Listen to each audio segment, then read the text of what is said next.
그 월급에 잠이 와?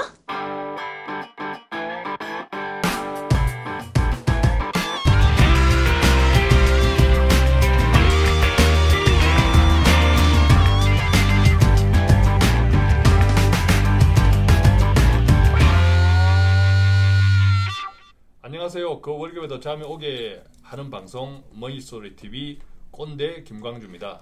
네, 뭉치 양승민입니다. 반갑습니다. 예.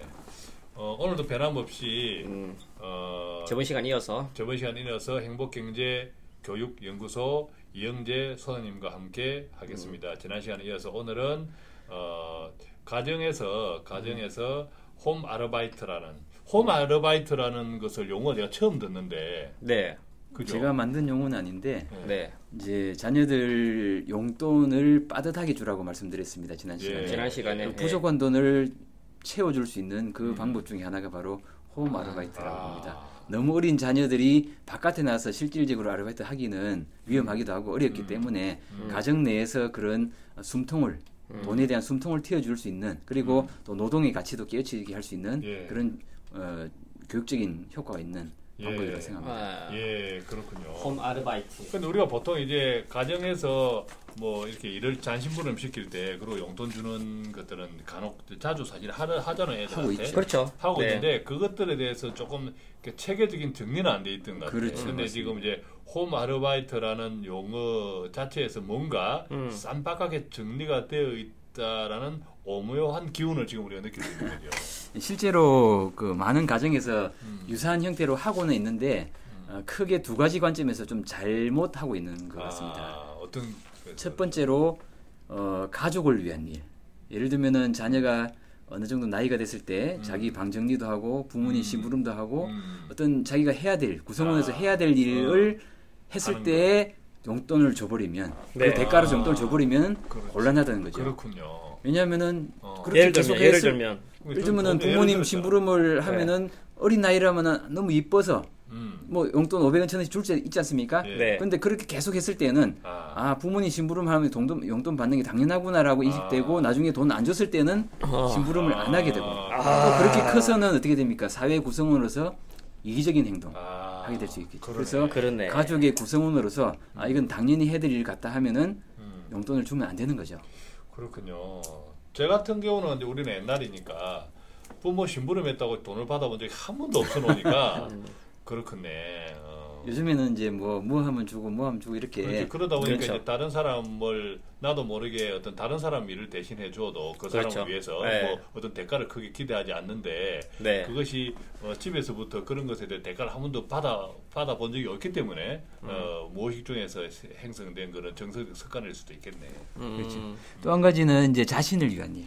예를 들면은 공부 잘하고 성적 올라오고 100점 맞았다고 부모님 기분 좋아서 네. 1,000원 주고 자전거 사주고 아, 게임기 사주고 이런 건 흔한데. 대가들 그렇지, 이런 흔하지. 것도 아주 흔한 일인데 이게 아마 가정에서 특히 엄마들이 많이 하는 게 아예 그냥 자녀의 성적을 가지고 내기를 걸잖아, 내기. 그렇죠. 그죠? 1등 하면 어디 보내줄게, 뭐 사줄게. 그렇게 했을 때 당장은 효과를 보는 것처럼 보이지만 네. 점점 이게 심해지면은 이 공부의 목적을 혼돈을 일으키는 거죠. 자전거를 타기 위해서 대단히 게임기를 받기 위해서 하다 보면은 뭐 어떻게 이제 점점 공부 자체에는 흥미를 잃어버리고 그 부수적인 제사보다 제밥에 관심 가지는 이런 역효과가 발생하는 거죠. 관심 가지면 안 돼요, 근데 제밥에다가. 네. 제밥에 관심 가지면 재 뿌리는 거지. 그 동기부여는 되지 않습니까? 공부 자체의 재미와 흥미를 느껴야 되는데 공부 공부는 자체, 고통스러운 거고 재미없는 거고 단지 점수를 따는 것은 내가 뭐 게임기를 갖기 위해서 오히려 그러면 비본질이 헷갈린다 그때. 오히려 그러면 그 제밥 그 물질적인 거에 대해 집착하다 보면 오히려 또 부정적인 방법을 일으킬 수도 있겠네요. 컨닝을 한다든지. 지난번에 우리가 얼마 전에 네. 뭐 아주 엄청난 로스쿨. 네. 로스쿨에서 연세대학교 로스쿨에서 부정으로 1학년 동안 수석을 했던 그런 케이스가 한번 나왔잖아요, 프로그램에. 그렇게 될 수도 있겠네요. 그래서 그런 일에 물질적인 보상을 하지 말고 그런 일에는 어떤 칭찬이라든지 정서적인 보상이 훨씬 더 효과가 좋은 거죠. 당장은 뭐 용돈 500원 주고 1,000원 주고 이쁜 일하고 착한 일하고 이러면은 뭐 효과가 당장 나타나는 것처럼 보이지만 점점점 이제 크면 클수록 역효과가 발생하는 거고 야. 칭찬은 고래도 춤추게 한다는 이런 뭐 그렇죠. 재미있는 이야기 있지 않습니까? 그렇죠. 근데 그 칭찬도 그 실제로 어떤 조사 결과로는 어떤 물질적인 거의 효과보다 정서적인 그 보상, 칭찬 네. 이런 것들이 칭찬. 나중에 훨씬 더 효과가 지속되는 것이 오래 간다는 거죠. 그렇군요. 칭찬을 되게 좀 정신적인 보상에 대해서 말씀해 주셨는데 예를 들면 칭찬도 좀 방법이 있지 않아요? 그렇죠. 그냥 수고했다 잘했다 그래 수고 이러면 이게 칭찬 아니죠? 맞습니다. 중요한 지적을 하셨는데 네. 칭찬이라고 해서 무조건 남발하면 안 되는 겁니다. 남발하면 안 된다. 실제로 어떤 책에 위험한 칭찬이라는 책이 있는데 책이군요. 칭찬하면 당연히 좋은 것처럼 생각들을 하시겠지만 칭찬도 위험한 칭찬이 있습니다. 어떤 게 위험해요? 과정이 아니라 결과에 대한 칭찬. 예를 들면은 1등 했으니까 칭찬을 한다. 과정이 아니라 과정. 결과에 대한 칭찬. 그 노력에 대한 칭찬이 아니라 그 1등을 한 것 자체에 대한 칭찬. 네, 이게 그다음에- 위험하다 말씀이신 네, 거죠. 그렇죠. 그다음에 그 능력에 대한 칭찬. 능력. 네, 예를 능력. 들면 들면은 누구 닮아 이래 똑똑하냐. 그런 이런 것들. 이런 것들이 안 되고 그다음에 너무 막연한 칭찬도 안 되겠고 그다음에 특히 비교하는 칭찬. 누구 뭐 형제간에 친구간에 이런 비교하는 칭찬. 이런 것들은 안 된다는 거죠. 방금 그 책 제목이 뭐라고요?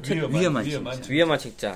이거 좋은 책인 것 같아요. 위험한 칭찬. 그거 진짜 자녀 그런 책 이야기 나 다른 책 이야기 하면 내 책이 잘 안 팔리잖아요.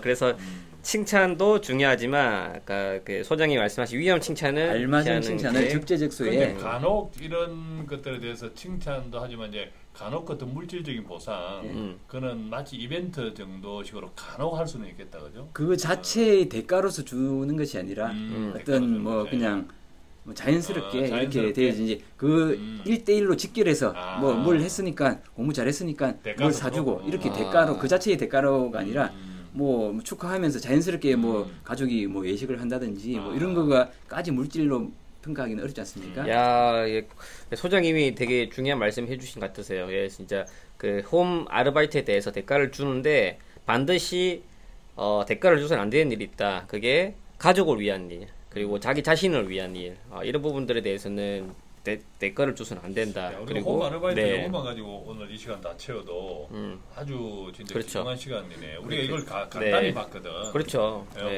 우리가 무식하니까 이런 부분에 대해서 그렇죠. 간단히 봤는데 지금 이제 우리 소장님 말씀 들어보니까 야 이게 중요하다 되게. 너무 중요하네. 이게 딱딱딱딱 그 원칙이 야 이런 심오한 이런 게 그렇죠. 있네. 오히려 그런 쪽에 대해서는 아까 말씀하신 그 정성적인 보상, 칭찬이 되게 중요한데 또 칭찬도 일반적인 칭찬이 아니다 이거지. 위험한 칭찬은 또 피해야 된다.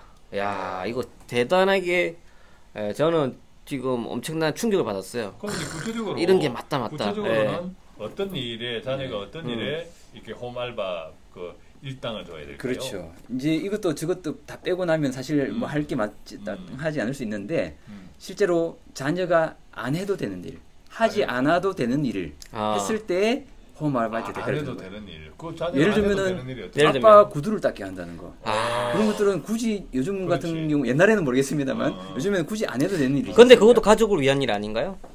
가족의 중에서 특정 개인 아빠만을 위한 일이고 그거는 아빠가 어차피 밖에 나가서 본인이 직접 안 닦으면 누군가한테 돈을 줘서 닦게 하는 그런 일이 어떤 경제 부가가치가 발생할 수 있는 그 일이지 않습니까? 그러면 엄마가 청소하는 건 돈이 안 되겠네요? 엄마가 청소하는 것은 엄마만을 위해서 청소하는 게 아니라 온 가족을 위해서 하는 거예요. 그래 하니까 남편들이 아무리 홈 아르바이트를 해도 돈 받을 일이 없네.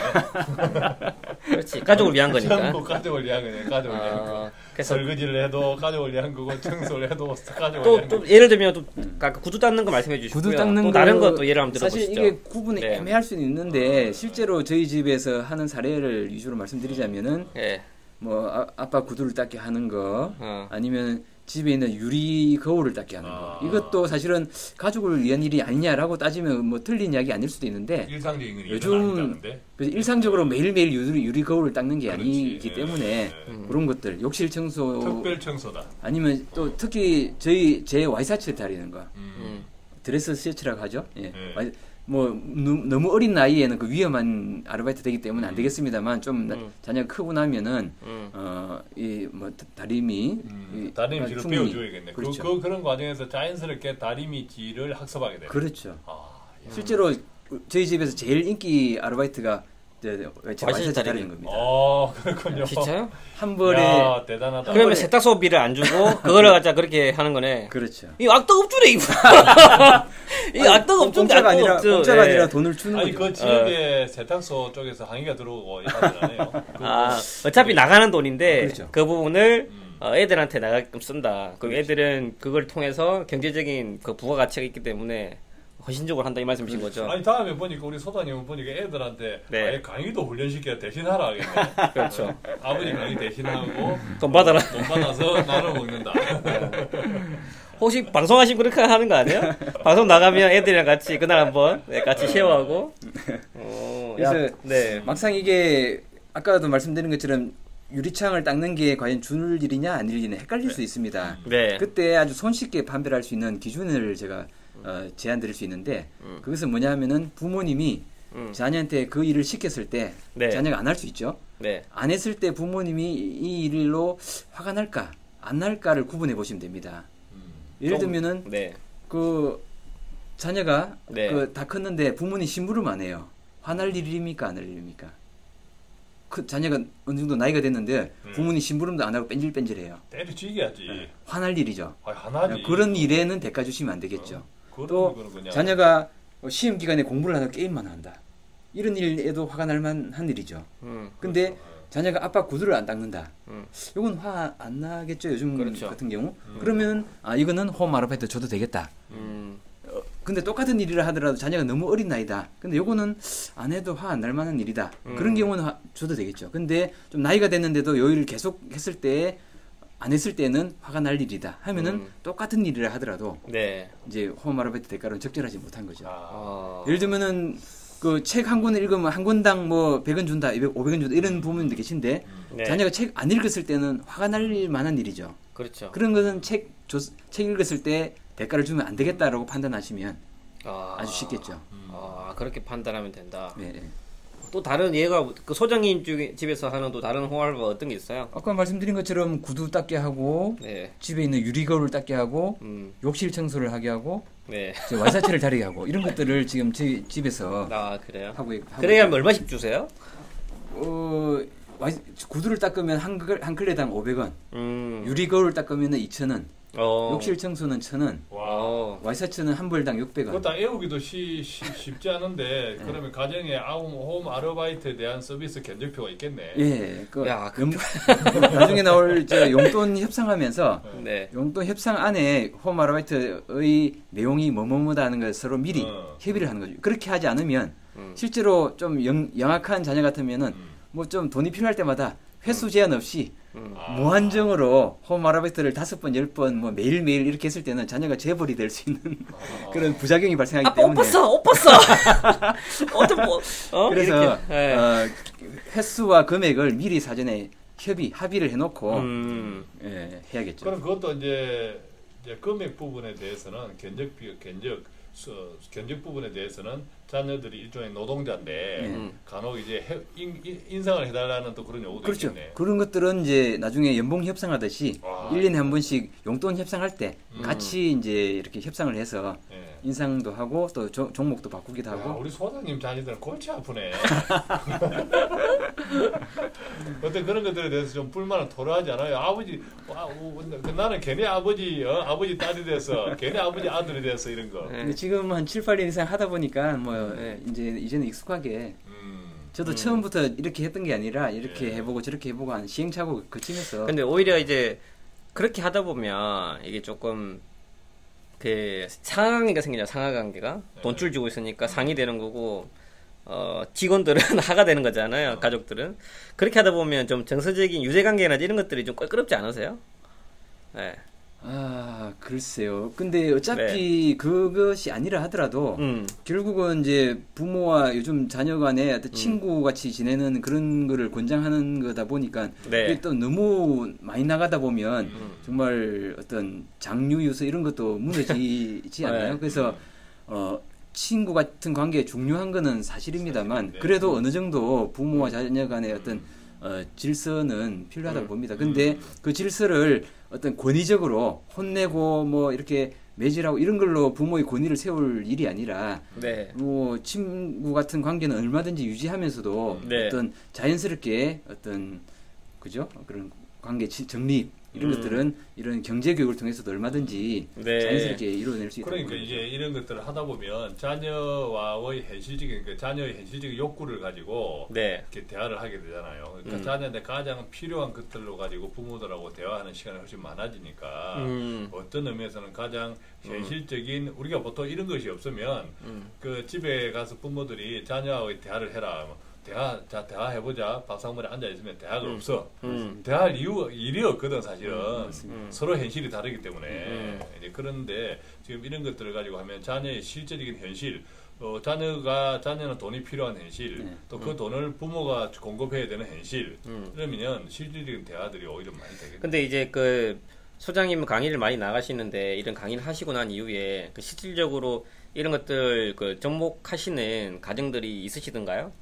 네, 좀 그런 피드백을 좀 받아보신 케이스 있으신가요? 실제로 혹시? 강의 네. 내용이 너무 좋았다라고 해서 요즘 블로그들도 많이 하지 않습니까? 네. 실제로 그 강의 들으신 분 중에 자기 그 블로그에다가 네. 강의 평가도 올리고 나는 네. 이렇게 접목도 해봤다 이런 평가들도 가끔씩 블로그 검색하다 보니 몇몇 분들을 만나게 됩니다. 아, 그렇구나. 야, 이런 것들은 좀 그 정부가 그 연구비를 줘서 추적 관찰하면서 보고서를 냈으면 좋겠어요. 그렇죠. 자, 지금 이 시간, 네. 이 시간 정치를 하시는 분들이 느끼시겠지만, 우리 이 이영재 소장님이 대단하신 분이에요. 그래서 우리가 이 이영재 소장님하고 게스트 방송을 처음 시작할 때 이야기를 들었는데, 점오예요, 점오. 포인트 5, 포인트 5. 이 점오의 의미가 무엇인지를 아시는 게 생각나시는 분들은 정답과 관계없이 좀 재밌고 독특한 생각을 하셨다. 물론 정답이면 더 좋고 하시는 분들에 대해서는 영원한 베스트셀러 당신의 가난을 경영하라. 꼰대의 영원한 베스트셀러를 바로 쏘기로 우리가 이 방송 시작할 때 했습니다. 그죠? 수량 제한 없다. 수량 제한 없다. 많은 수량이 있을 거라고 크게 기대를 하지 않기 때문에 네. 이 점오 이게 너무 심해요. 심하지는 않지만 사실은 네. 알고 보면 너무 쉬운데. 그렇죠. 그래서 지금 그 소장님께서 홈 아르바이트에 대해서 어떤 부분을 주의해야 되고 어떻게 돈을 주어야 될지 이제 그런 부분들을 좀 실질적인 예를 들면서 정리를 해 주신 것 많이 같습니다. 됐죠. 우리 홈 아르바이트가 하다 보니까 상당히 중요하네.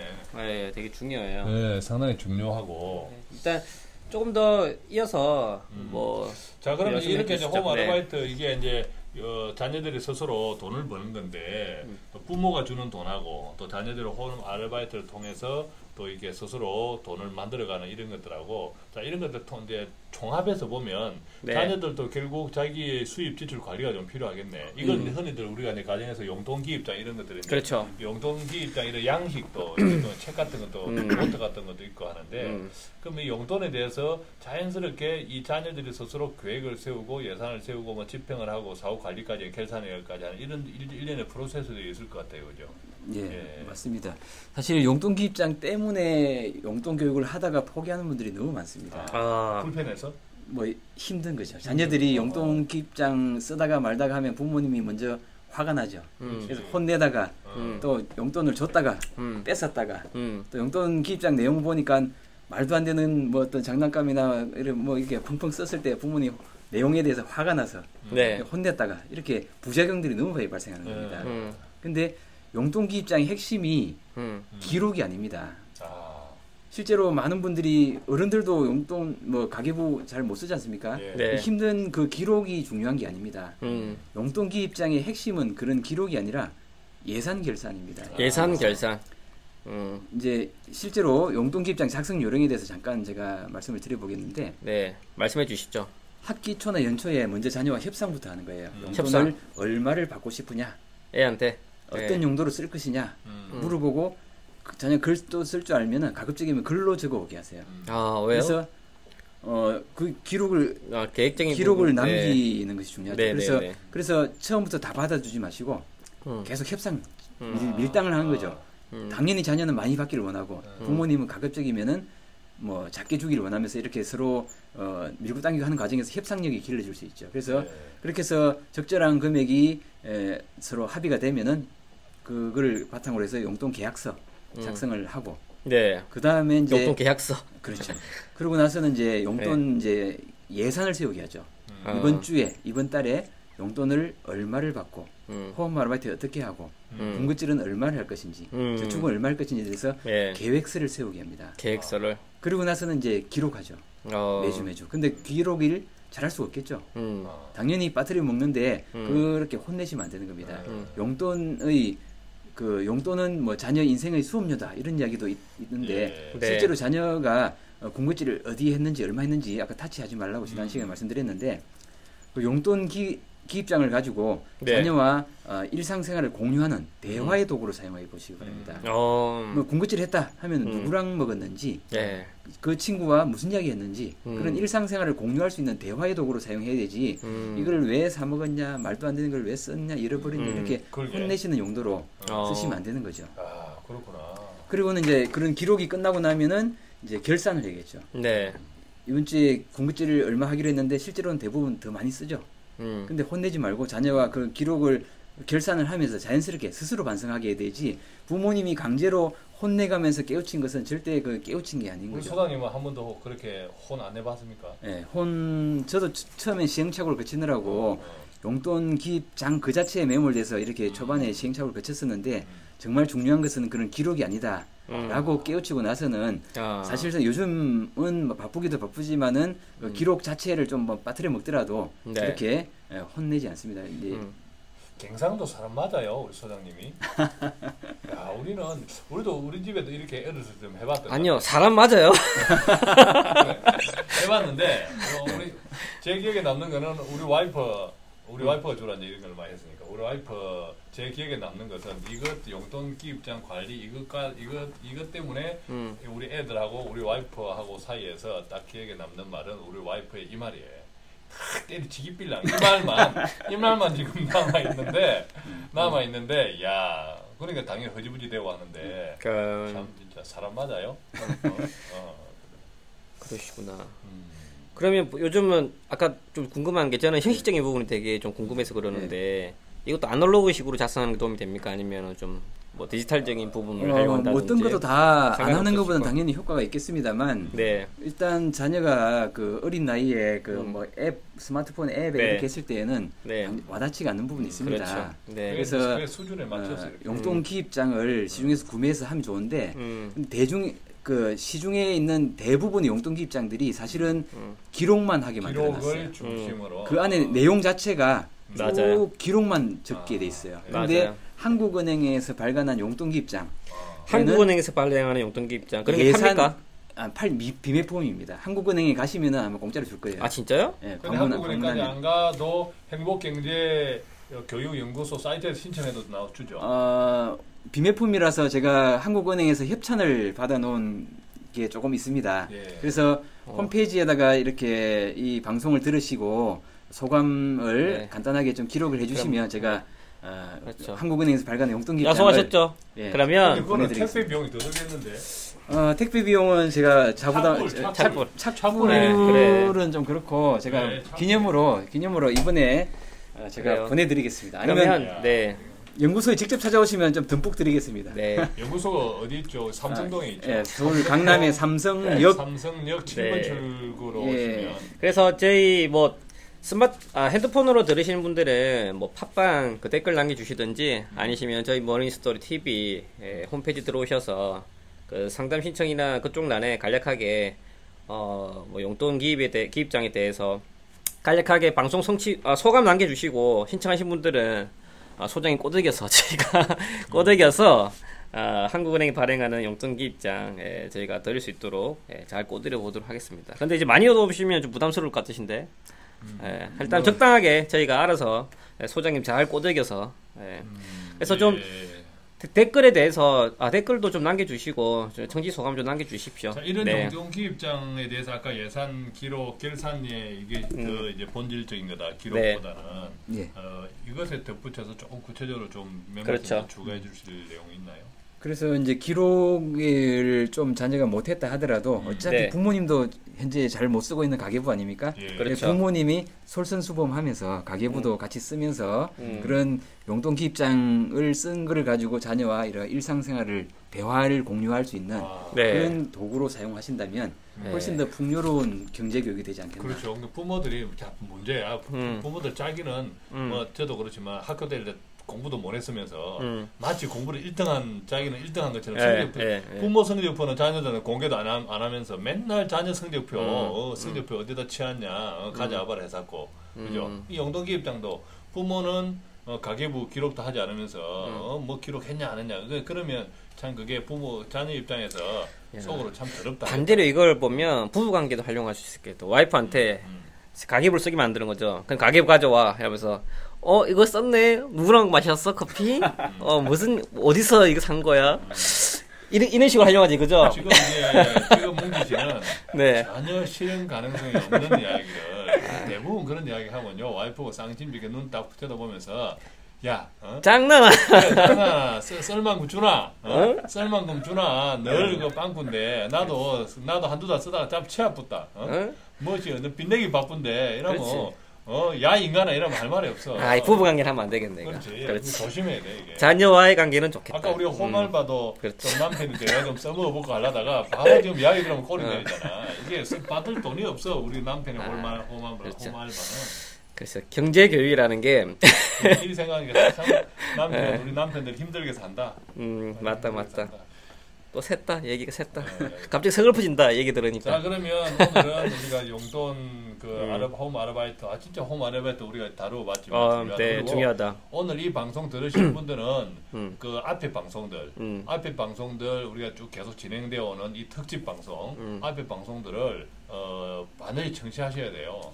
그래야 오늘 행복경제교육연구소의 풀 스토리들을 압축해서 오늘 방송하는 거기 때문에. 네, 뭐 방송 들으시고 아마 그 자녀 있으신 분들은 자녀 좀 경제관이라든지 교육적인 부분에 대해서 많은 관심들이 있으시고 궁금증이 많으실 겁니다. 그래서 추가적으로 뭐 소장님한테 궁금한 거에 대해서 질문하실 분 있으시면 저희 홈페이지 머니스토리 TV 들어오셔서 간략하게 댓글 남겨주시면 저희가 소장님 통해서 답변 들을 수 있도록 하겠습니다. 예. 네, 오늘은 여기까지 하겠습니다. 자, 오늘 또 우리 가령 행복경제교육연구소 이영재 소장님과 함께했습니다. 고맙습니다. 네, 소장님 수고 많으셨습니다. 감사합니다. 네, 감사합니다.